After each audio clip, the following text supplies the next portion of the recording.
Welcome to all of you. Come on, let's give a hand clap to our first-time visitors and our visitors. I want to read the scripture again in Ezra chapter 8, verse 21 to 23. And I've been meditating on this scripture, and let me tell you something, it has ministered to me in a powerful way, and I believe it's going to speak to you. And I'm so passionate about this passage of scripture.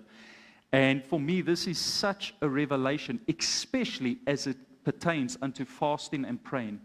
And listen to what the Bible says. There by the Ava Canal I proclaimed a fast, so that we might humble ourselves before our God and ask Him for a safe journey for us and our little ones, with all our possessions. I was ashamed to ask the king for soldiers and horsemen to protect us from our enemies on the road, because we had told the king, the gracious hand of God is on everyone who looks to Him, but His great anger is against all who forsake Him. So we fasted and petitioned our God about this, and He answered our prayer. Can you say amen? I don't know if you have lately experienced a challenge. Everybody say a challenge. A challenge looks different to every single one of us. Some of us it's trouble. Some of us it's heartache. Some of us it's financial stress. But every so often all of us will go through challenges. All of us will experience challenges that test our faith. And no matter who you are, one thing is for certain, you will face challenges. Either you're in the midst of a challenge, either you're busy coming out of a challenge, or you're about to go into a challenge. But this is life. Life is filled with challenges. Throughout Scripture, we see how the great men and women of God experience challenges, uitdagings, dinge wat hulle geloof getoets het. Now, why does God, who is sovereign, the one who is the beginning and the end, who knows all things, omniscient, allow us to go through challenges? Hoekom sal die Here toelaat dat ons deur uitdagings gaan? It's to grow our faith, to develop our faith, to strengthen us in our faith. If you go to gym and you want to build significant muscle size, you need to put the muscle under pressure. You need to put the muscle under stress. The muscle needs to be tested under weight. And as it's tested and as it is continually stressed, eventually it begins to grow. And God wants your muscle of faith, so to speak, to grow. And He will allow tests. But I want to comfort you today, because maybe you're going through a challenge, a test. Remember, God says in His Word, in 1 Corinthians chapter 10, verse 13, listen to this, 1 Corinthians chapter 10, verse 13, God will not allow you to be tempted above that which you can bear. One translation says, God will not allow you to be tested above your strength. Could it be that the challenge is actually an indication of how strong you are? Now, I just want to put a disclaimer. This is not for every person. There are people that don't serve God. There are people that don't acknowledge God. They go through things that are traumatic. And because they don't serve God, God wants to help them. God wants to be there for them. So you can't take what's happening in the world and say, okay, then why are these people experiencing such traumatic things? Maybe if they just come and they serve the Lord might help them. You know, that's just maybe a suggestion, okay? Because the Lord watches over the righteous. The righteous means those who obey and put His word first. I believe I'm looking at righteous people. Who of you put God's word first? Amen. If you put God's word first, the Bible says God watches over you. In fact, the Bible says those who dwell in the secret place, not those who dwell in church. I'm not against coming to church. In fact, I believe in coming to church. Hebrews chapter 10, verse 25 says, do not forsake the fellowship of the saints. But did you know you can be church and still not be in the secret place? Those who dwell in the secret place, the Bible says in Psalm 91, no pestilence will come near them. No attack will prosper against them. They will be protected on all sides. Although 10,000 fall at one side and 1,000 on the other side, none of these things will harm them. And I believe I'm looking at a Psalm 91 church. Amen. I believe I'm looking at Psalm 91 people. I believe no matter what is your age, no matter what your background is, no matter what your surname is, no matter where you grew up, no matter what is your religious belief or ideology, when you put God first and you seek Him first, you are protected in the secret place. Can you say amen? So stop making excuses that my season has come and gone and I'm now on pension and yeah, my young days, I wish I did things differently. No. God can do more in this season of your life than you've ever experienced before. Can you say amen? Hou op om jou ouderdom as 'n verskoning te gebruik. Nou praat ek nie met julle wat hier sit. Daar's mense wat kyk op Facebook. Ek hoop hulle kry die boodskap, nie julle nie. Look to the person next to you and say, I know pastor's talking to you.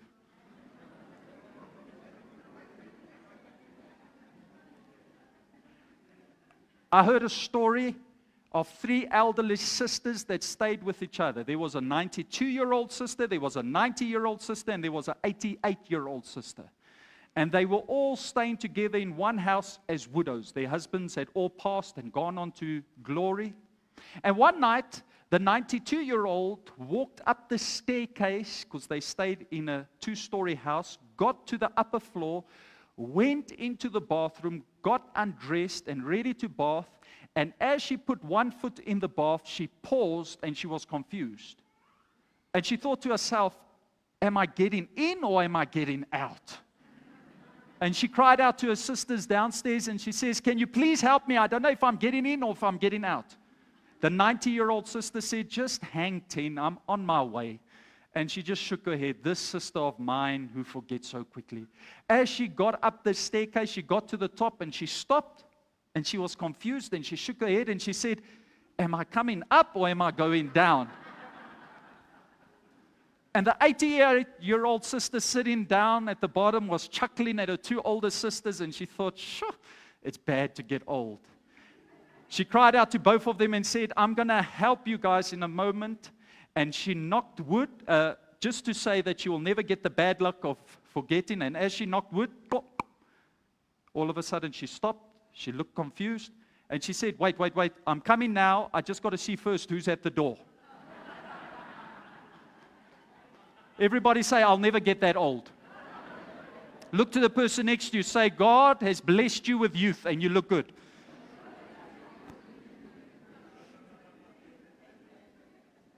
Are you happy this morning?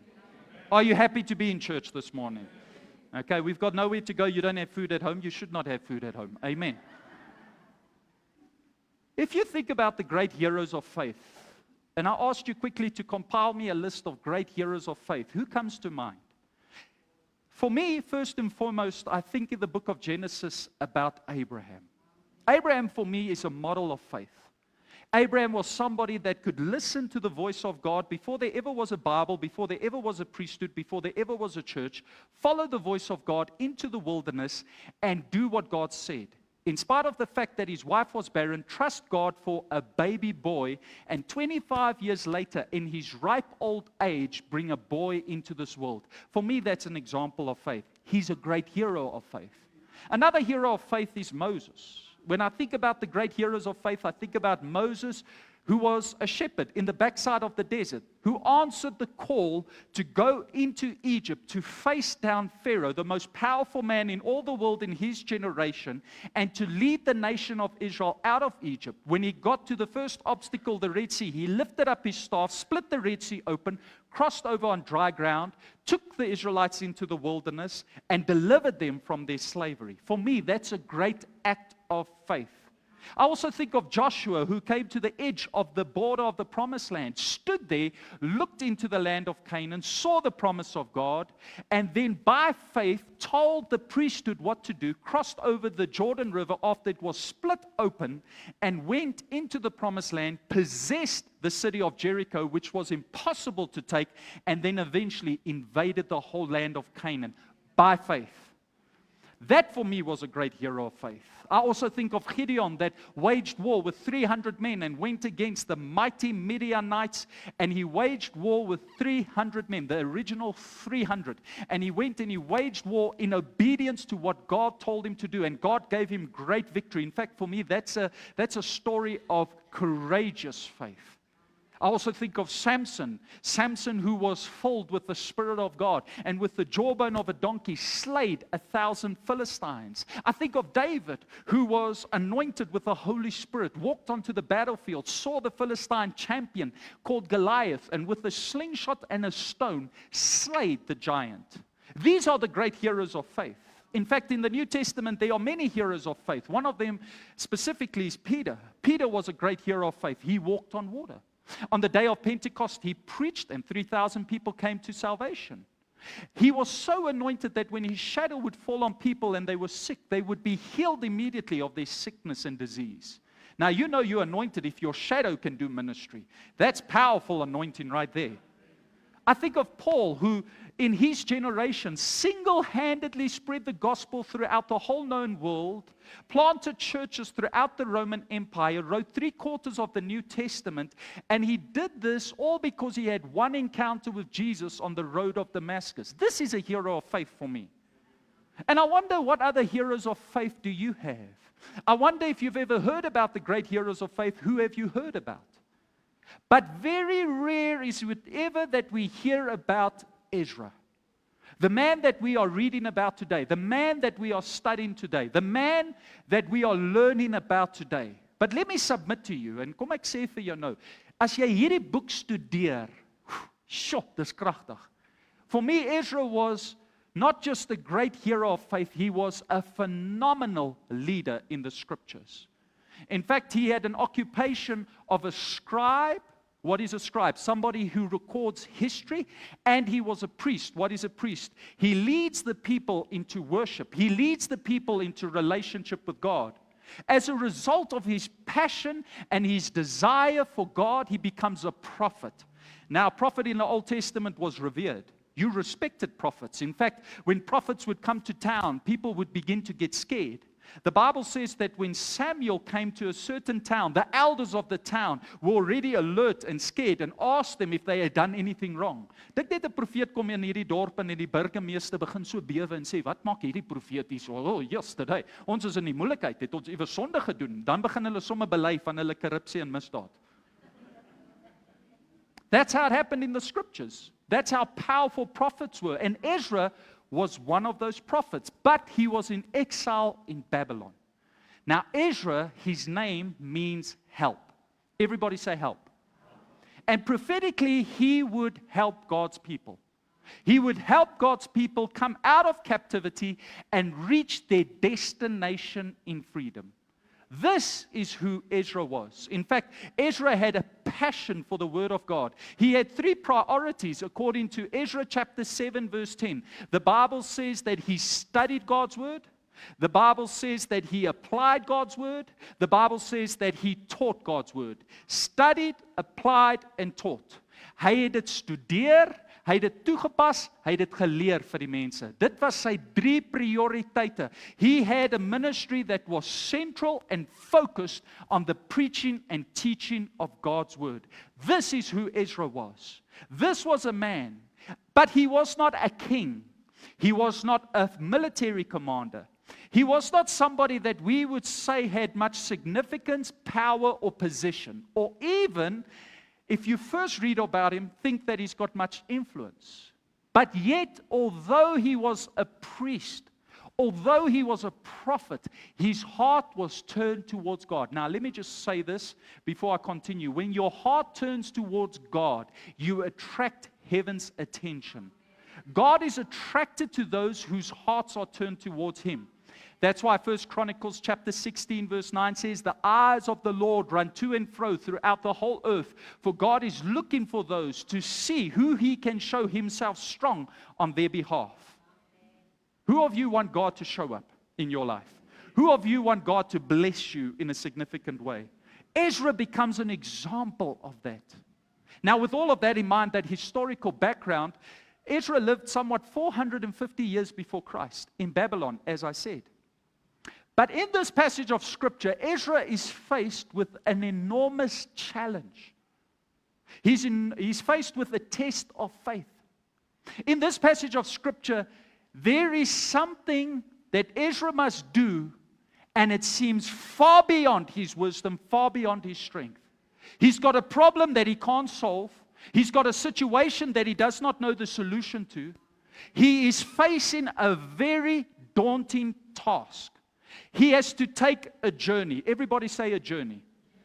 He has to take a journey from captivity into freedom. He has to take a journey from the wilderness into the promised land. He has to take a journey from Babylon to Jerusalem. He has to take a journey from a godless heathen land to the promised land flowing with milk and honey. And did you know that every single one of us are on a journey? Look to the person next to you and say, you better travel well. 1 Peter chapter 1 verse 18, Message translation. Listen to this. 1 Peter chapter 1 verse 18, Message translation. I love the different translations. 1 verse 18. The Bible says your life is a journey. Everybody say, my life is a journey. 1 Peter chapter 1 verse 18. Go back one. Verse 17.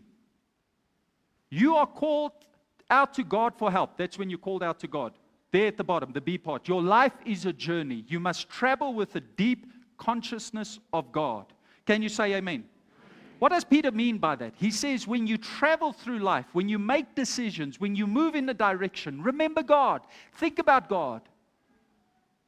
Who of you want to travel well? And who of you know that 2026 is a journey that we are all busy taking? Who of you know that it's daunting? For some of us, it's frightening. For some of us, we don't know how we're going to get through 2026, but we've all got to take a journey. Almal van ons is op 'n reispad. En party van ons is bang as ons dink aan die nuwe jaar. Party van ons is bang as ons dink aan môre. There's a lot of us that are scared, frightened, and overwhelmed with the thought of tomorrow. Are you all with me? Now, Ezra's on this journey.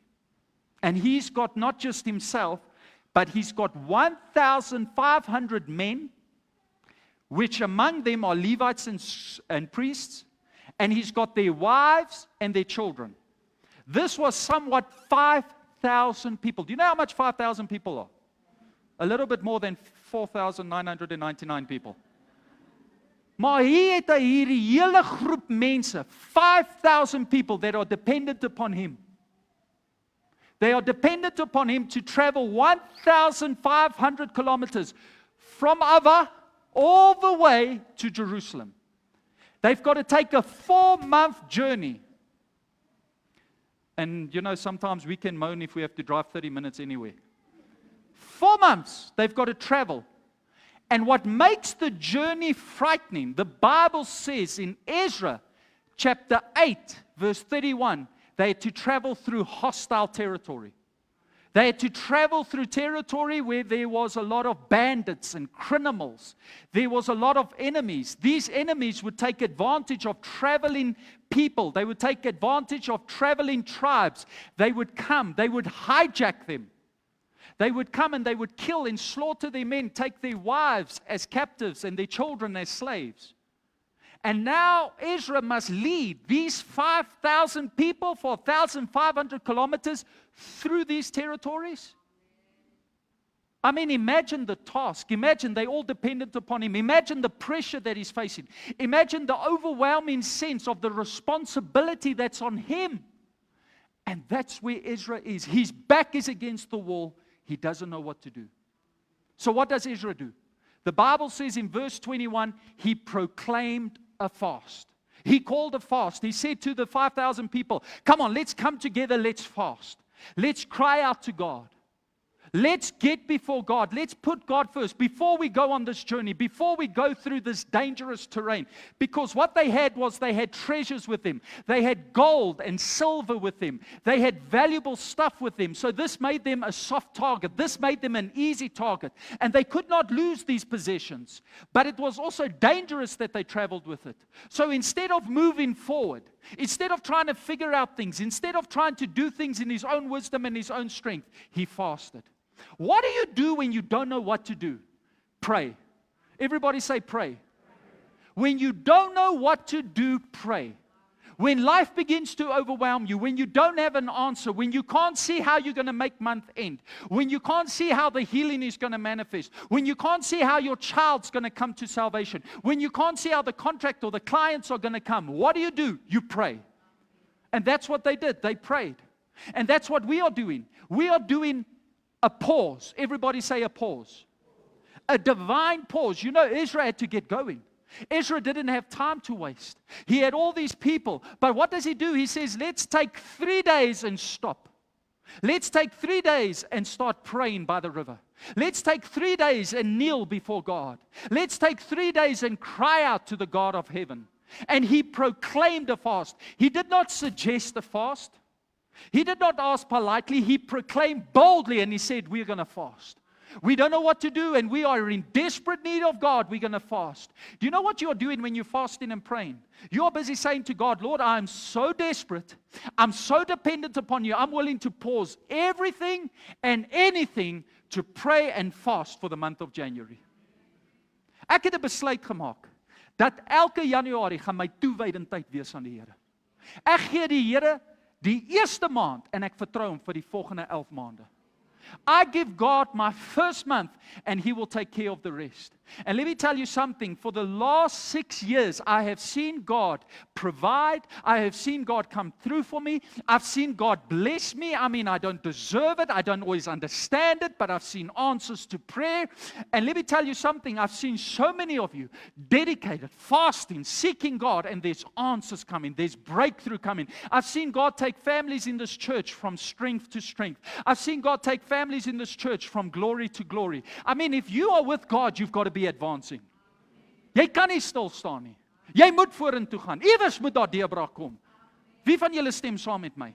Somewhere breakthrough has to begin to manifest. Somewhere you got to have something inside of you that says, I'm sick and tired of being sick and tired. I don't want to go through what I went through in 2025. I don't want to go through what I went in 2024. I'm going to put my trust in God. I'm going to pray. I'm going to pray. Who of you are going to pray this year? You know, towards the end of last year, I was busy praying and seeking the Lord for the new year. And the Lord spoke to me in a divine way. And He said, you need to offer up this year in prayer and consecration. You need to separate yourself from the things of this world. You need to separate yourself from the worldly influences around you. You need to devote yourself unto me. You must give yourself unto me. Jy moet jouself toewy aan my. En dan sal ek vir jou sorg. They didn't have time to pause. They didn't have time to stop. But this is what Ezra does. En jy kan dink, baie mense daar het gedink, wat sê jy? Ek moet nie eet vir 3 dae. Vir 3 dae. Haai pastoor, en nou wil jy 'n biddier hou. Nie 'n biddier, bid daar. But you know, when you are desperate enough, you will do anything to see God move. You will do anything to see God move. You know, some people have said to me, I don't see the point of fasting and praying. That's fine. You will never see the point. But for those of us who have fasted and prayed, we can testify that we've seen the point, we've seen the goodness of God, and we won't do any otherwise. Wie van julle saam met my? If the Bible says it, that settles it, I do it. But notice He calls a corporate fast. He calls a corporate fast. Did you know there's power in corporate prayer? Did you know there's power in corporate fasting, coming together, worshiping God? Did you know that? The Bible says in Psalm 133 verse 1, how pleasant it is for brethren to dwell together in unity. And Psalm 133 verse 3 says, for there God commands a blessing. Waar daar eenheid is tussen broers, waar daar eenheid is in die kerk, daar skenk die Here sy seën, sê die Bybel. So when we are praying together on Friday night, what we are doing is we are manifesting unity. When we are fasting together in January, we are manifesting unity. We are coming together in unity before the Lord. And Jesus said in Matthew chapter 18, verse 19, where 2 or more of you as believers agree to anything on earth, so shall it be in prayer. So wanneer ons in eenheid is, dit gee vir ons 'n nuwe vlak van seën en antwoord van gebed. Who of you want to go to a new dimension in God? Ek sê vir jou, ek wil nie wees waar ek was laas jaar. Al was dit geseënd, I want to go to a new dimension. I want to have greater influence. I want to have deeper revelation. I want to experience more of God's presence. I want more of God. Ek soek meer van die Here. Wie van julle soek meer van die Here? God says in His word in Joel chapter 2 verse 15, He says, call a fast, blow the trumpet in Zion, tell the people to start fasting. Blow the trumpet in Zion. I'm thinking in Afrikaans and trying to speak in English. And Sion, almal sê Sion. Dis wat ek probeer sê. Blow the trumpet in Zion. Declare a holy fast. Call a sacred assembly. And God says in His word, listen to this. If you do this, 3 blessings are going to come upon you. Verse 25, I will restore the years that the locusts have eaten. Al jou verlore jare, ek gaan herstel. I'll start restoring relationships. I'll start restoring finances. What the enemy stole for you, I'm going to restore back unto you. When you fast. And then he says in verse 26, and you will have plenty to eat, and you will be full. Man, jy sal so vol wees. Whoop, daai boekpensie sal uitstaan. Man, you will be full to the brim. Who of you want to be full?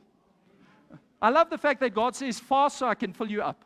In other words, empty yourself so I can fill you up. So number 1, restoration. Number 2, provision. And listen to what he says in verse 26. And I will pour out my spirit. In other words, I will give you revival. And God says, and your daughters and your sons will prophesy. You know what I'm trusting God for? Joel 2 verse 28. I'm trusting God for revival in my family. I'm trusting God for revival in this church. I'm trusting God for revival in the next generation, in the Sunday school, in the youth. I'm trusting that we're going to see our children begin to prophesy, preach, and worship God. You know those teenagers that hang out there in the front that sometimes you think is in the way and a nuisance? Let me tell you something. God can use them to come and show us what revival is. In fact, that's what's going to happen in the last days. We're going to have teenagers standing up and prophesying what God says. And He says there, and your young men, your old men will dream dreams. Your young men will see visions. In other words, you'll get an expectation for the future. Where does it start? Fast. Seek the Lord. You see, for me, fasting is not just a spiritual discipline, it's strategic warfare. It is warfare. Everybody say fasting is warfare. When you start fasting, you are doing strategic battle in the spirit. You are busy consecrating yourself, devoting yourself, positioning yourself at the right time so that God can move in your life. Who of you want to fast? Come on, wave at me. It's time to fast. Some of you are like Esther. The enemy has overwhelmed you. The enemy has come against you. You need to fast. You all remember the story in Matthew chapter 17. The Bible says that there was a dad.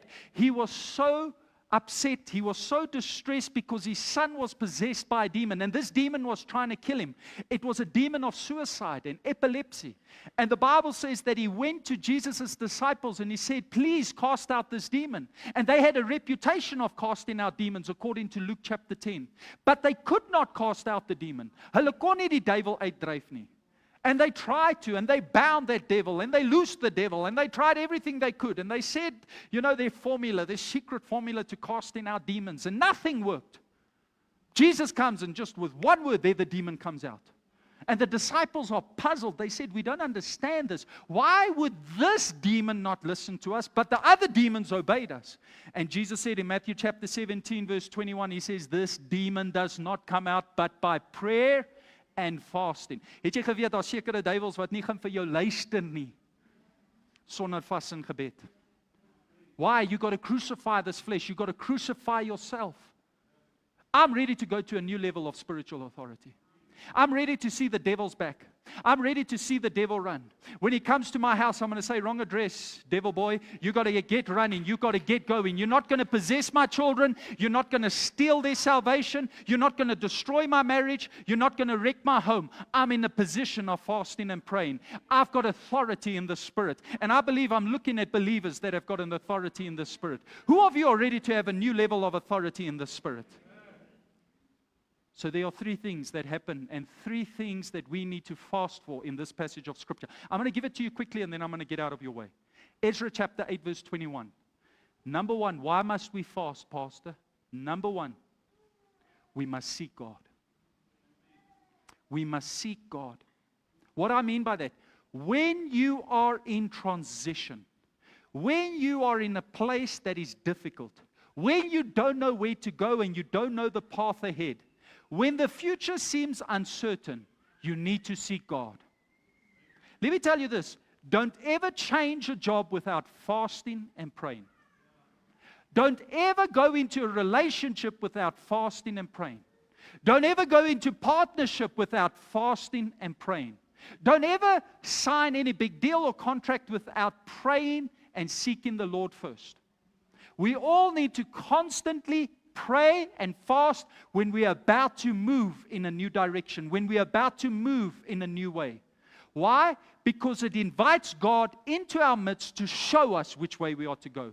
I've seen it many times. I will need to make a decision, and just in the moment, this looks good, and this is what I want to do, but this doesn't look so good. And then I'll begin to pray and fast, and it's fascinating how all of a sudden what looked good no longer looks good, and then this looks good. What happened? God notified my spirit, watch out, don't do this, do that. Just because it looks good does not mean it's God. You can get a job offer that looks good, but it doesn't mean it's God. Eve thought that the apple looked good. Who says it was an apple? Maybe a fruit. The fruit looked good. The Bible says she ate it because it looked good. And she ate it because it looked good, but it wasn't God. Just because it looks good does not mean it's God. I wish I could teach this to teenagers. Just because he looks good does not mean he's God. Hallelujah! Just because he smells good does not mean he's God. And all the ladies say, yes. I can sense that amen's got experience behind it. The Bible says in Proverbs chapter 3, verse 5 to 6, acknowledge the Lord. Erken die Here. Some of us, we live as if God doesn't exist. Some of us have got guts to move without God. And then when the pawpaw hits the fan, we say, but we pray and we go to church. But did you acknowledge God? Did you stop and say, Lord, I'm going to pray before I make a decision. I'm going to fast before I make a decision, before I go in a direction. And Lord, I'm not going to make a decision until I get peace in my heart. Colossians chapter 3, verse 15. The Bible says if you acknowledge Him, He will direct your paths. That's what Ezra's doing. He's stopping. He's saying, wait a minute, we don't know which way to go. We don't know what to do. We are acknowledging God. We put in everything on pause. You know, me and my wife, everything's on pause. We're not driving around. We're not going anywhere. We're not doing anything. We are busy praying and seeking God. A lot of you are on a pause. We don't have time, and so many things demand our attention, but we've got to be on a pause. And we've got to say, Lord, we are acknowledging you for 2026. I don't have the audacity to move without you. I'm like Moses in Exodus chapter 33, verse 15. Unless you go, I'm not going anywhere. En dis wat ons doen nou. Ons is besig om vir die Here sê, as jy nie voor ons uitgaan nie, ons gaan nêrens nie. Wie van julle stem saam met my? Who of you say, I need God? Who of you say, I want to travel with God? So number one, seek God before you do anything. Number two, why do we fast and pray? We fast and pray to humble ourselves. Om nederig te word voor die Here. Now, to this generation, that's foreign. Because, humble yourself, what does that mean? But to the Old Testament folk, to biblical scholars, to New Testament disciples, to humble yourself meant that you come to the end of yourself so that you can find God. The Bible says something awesome. Listen to this. If you ever get to the place where you can humble yourself, that's where you're going to release supernatural favor upon your life. The Bible says in James chapter 4, verse 6, God shows favor. Who wants favor? To the humble. Did you know that as you fast and pray, you are humbling yourself before God? You know, the Bible says something interesting. Ahab was one of the most wicked and evil kings in all of the Old Testament. In fact, this guy was so wicked, he tried to provoke God to anger. Now, I don't know if any of you have ever tried to provoke God, but he tried to provoke God. He was so wicked and evil, even to the core of his being. But the Bible says when the prophet came and announced judgment over him, what did he do? 1 Kings chapter 21, verse 29. He humbled himself before God with fasting. And God says in His Word in 2 Chronicles chapter 7, verse 14, if you pray and humble yourself, I will heal and restore your land. Wie van julle het genesing en herstel nodig? Dit begin om jouself nederig te maak. The Bible says in Isaiah 66 verse 2 that God looks upon the humble. Not everyone, upon the humble. He notices the humble. He notices those who are fasting and praying. He notices those who are consecrating themselves. He looks to them. He sees them. He hears them. I want God to see me. Listen to what the Bible says. Let me read it to you. This is the one I esteem. He who is humble. He who is humble. So the Bible says they humbled themselves at the river. Do you know when I know I need to humble myself? is when my flesh keeps acting up. You know what I discovered with all the problems I have? I went one day and I thought, why do I have all these problems? And you know, I came to an awesome realization, and I hope it helps you because it helped me a lot. And I went and I thought about this problem. Why do I have this problem? And why do I have that problem? And why do I have that problem? And why this problem? And why that problem? And why that problem? And why this? And why that? And, you know, pastors also have got problems. Okay? You only got one or two, but I got a lot. And I said, Lord, why all these problems? And you know what dawned upon me? There's one common thread in all these problems. It's me. It's Zach. And when I realized that I'm the common denominator in all my problems, I realized you've got to humble yourself so that God can give you the breakthrough that you need. You need to come to the end of yourself. If your flesh is acting up and you can't break addictions and you can't break bad habits, time to humble yourself, to crucify King me, Queen me, so that Jesus can rule, so that King Jesus can come through. Why do we fast? Number one, to seek the Lord. Number two, to humble ourselves. Number three, I'm going to finish up with this, for protection. For protection. For beskerming. Who of you need protection in 2026? You see, I love what Ezra says. We are fasting for ourselves and our little ones and our possessions. Let me just ask you a question. Those kids that were around that river that day, do you think they were dependent upon mom and dad praying? Yes. Het jy geweet hoe baie van jou kinders, jou kleinkinders, is afhanklik van jou toewyding aan God? Do you know how many times, I'm just saying this by experience, it's my own perspective. You can disagree with me, but you don't have the mic, so go get your own mic and go and disagree with me somewhere else, okay? But do you know how many times I've done a funeral as a pastor, and the family is like this, and then I bury the grandmother, or I bury the grandfather, or I bury the mom or the dad, and the family goes like that.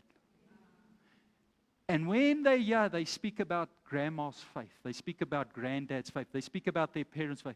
My ma se gebede het my gedra, ouma se gebede het my gedra. And then you must see how that family looks months thereafter. And then I thought, that was the glue. Gone. Daar was die toewyding, daar was die persoon wat in die gaping gestaan het, weg. The Bible says, listen, when we serve God, the blessing that comes upon us is not just for us, but it's also for our children. Isaiah 2 verse 39, the promise is for you and for your children. My children are dependent upon me praying. They're not dependent upon my money. They're not dependent upon my possessions. They're dependent upon my faith in God. And my children will do what they see. Let me tell you something about children. What you tolerate today in your house, tomorrow they'll celebrate in their homes. What you do today, tomorrow they'll do in excess. So if you do a little bit of sin, tomorrow they're going to do it in a big way. If you skip church and you've got no reverence for the things of God, tomorrow they're godless. I've noticed that about children. So I have to make sure that I'm an example. You know, it's for me such a blessing to know that my children know every January, Daddy and Mommy fast. They know Daddy and Mommy is going to church to pray. Even this week, my child asked me, where are you going? I was busy going out. She said, are you going again to church to pray? Because that's all that's happening, going to church to pray. I remember my wife had to break her fast one year, and when she broke her fast, I broke the fast with her. And my daughter, my second born, Gabby, looked at me and said, gaan jy eet? I said, yes, I've got to eat. I'm hungry. I want to eat. She said, whoa, jy het lanklaas geëet. But imagine that testimony she tells her husband one day. Ek het gesien hoe my ma en pa vas en bid. Ek het gesien hulle toewyding aan die Here. And you know how many of your children and grandchildren is going to testify the same thing about you? You're fasting for the little ones. Deuteronomy chapter 30 verse 19 says, choose life so that you and your children can live. Jou keuse bepaal jou kinders se toekoms. En wat ons doen met die vas en bid is ons dra ons kinders op na die Here. We are carrying our children up to the Lord, and we are trusting God for our children, our grandchildren. We are trusting God for our extended family. Who of you are with me? Maybe you've got a lot in your family. He's living in Sodom. Let me tell you something. You can be just like Abraham, stand in the gap. If it wasn't for Abraham's prayers, Lot would have been destroyed with the judgment. Somebody here has got a lot, an unsaved child, and I want to encourage you, your prayers are going to deliver that child. But not just for the children, for the possessions. Did you know that God is not anti-possession? You know, we've got a theology out there that God, He's not concerned about money and possessions. Well, why does the Bible then say in Haggai chapter 2, verse 9, God says, all the silver and gold is mine? That's a difficult passage for a lot of anti-prosperity preachers to swallow. God is not against money. He's against money having you. He's against possessions having you. But did you know that God wants your assets protected? Did you know that God wants your business protected? Did you know that God wants your vehicles protected? Did you know that God wants your home protected? Why? Because He made you a steward over those things. And Matthew chapter 25 verse 21. I got it the other way around. Matthew chapter 25 verse 21. The master will one day say to the steward, well done, thy good and faithful servant. You have been faithful with the few things I put in your hand. Now I'm going to give you much. In other words, if you can look after what God gave you, He's going to give you more. Who of you want more? So if you take care of the possessions you have and God can trust you, He can give you more. Are you all with me? Ezra was faithful. He said, we've got temple treasures, we've got gold, we've got silver, and we need God's protection. We can't secure this. We don't have soldiers. We don't have a military force. We are trusting God. 3 reasons to fast. Number 1, seek God before you move in any direction. Number 2, humble yourself so you can get favor. Number 3, for the protection of your children and your possessions. That's why we're fasting. Who of you need one of those blessings? Who of you need all 3 blessings? I want it. It starts with fasting and praying. What if you took one day? Listen to what I'm saying. I'm about to conclude. And you just gave it to God. One day. What if you just took 1 week? And it made all the difference for 2026. What happens if you just said, you know what? Let me just give God a chance. Let me just acknowledge the Lord by fasting and praying. How different would your year look this year compared to last year? Now I'm going to conclude. I said just now I'm going to conclude. Can I have another 5 minutes? 10 minutes? 15 minutes? An hour? Who said no? Come to the front. I want to pray for you. I'm done. You know, Ezra, when the king said to him, listen, I'm going to give you soldiers to escort you because it's very dangerous the road you are taking. You are busy going through Hillbrow. 12 o'clock at night with bling bling, Versace, and Gucci. And here comes Ezra and he says, no thank you, God will protect me. And then when he got to the river, he said, okay, that was a big proclamation of faith. He did. He said, we were ashamed to then ask the king, please give us, because we were boasting about how God protects. So it would have seemed like a contradiction of his faith. So what did he do? He said, Lord, I was a big mouth. I'm going to have to fast and pray. Let me tell you something. I'm going to be a big mouth on God in 2026. Watch God's provision. Watch God's healing. Watch a move of God. And I'll leave it in God. And guess what? I'm going to pray. And I'm going to pray. And I'm going to fast. But I love what the Bible says. After 4 months of journeying just by faith, the Bible says in Ezra chapter 8 verse 32, they got to Jerusalem. And what did they do? The Bible says they rested for 3 days. Every day of fasting brought a day of rest. Let me say this. I just want to say this. Pray hard, live easy. Pray easy, live hard. Pray hard, live easy. Look to the person next to you and say, you better pray hard because I want to live easy.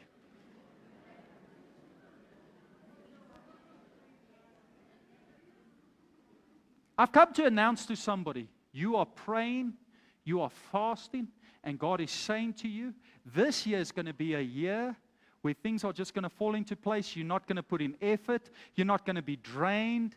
Just when the problem arises, the solution will come. Just when the trouble comes, the breakthrough will manifest. You are going to be in a place of rest. It's actually going to feel too easy getting through this year. But why is it? Because you fasted, you prayed, and you sought the Lord at the beginning of the year. Can you say amen? Come on, let's give the Lord a hand clap. Okay, I'm finished. If you're happy, say amen. Ek gaan vir julle vas en bid hierdie week. Let's close our eyes. Nobody looking around. Worship team, come to the front.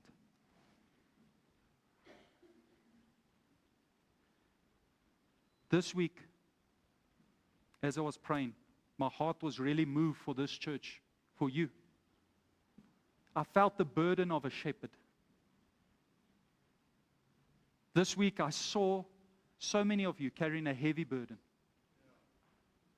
I saw so many of you going through very challenging circumstances. I can see how some people have walked into church and there's a cloud over your head. There's a weight on your shoulders. Ek kan sien hoe so baie mense hier in hierdie kerk vanoggend is besig om 'n vrag te dra. But this morning I've come to tell you there's a God that sees you. And I just want to say this.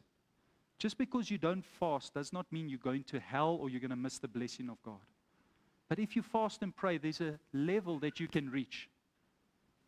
And God wants you to get there. You're not here by accident this morning. God gave you the solution from the scriptures. While you're looking for the answer, while you're looking for the income, while you're looking for the connection, God is saying, come to me. Don't go by sight, go by faith.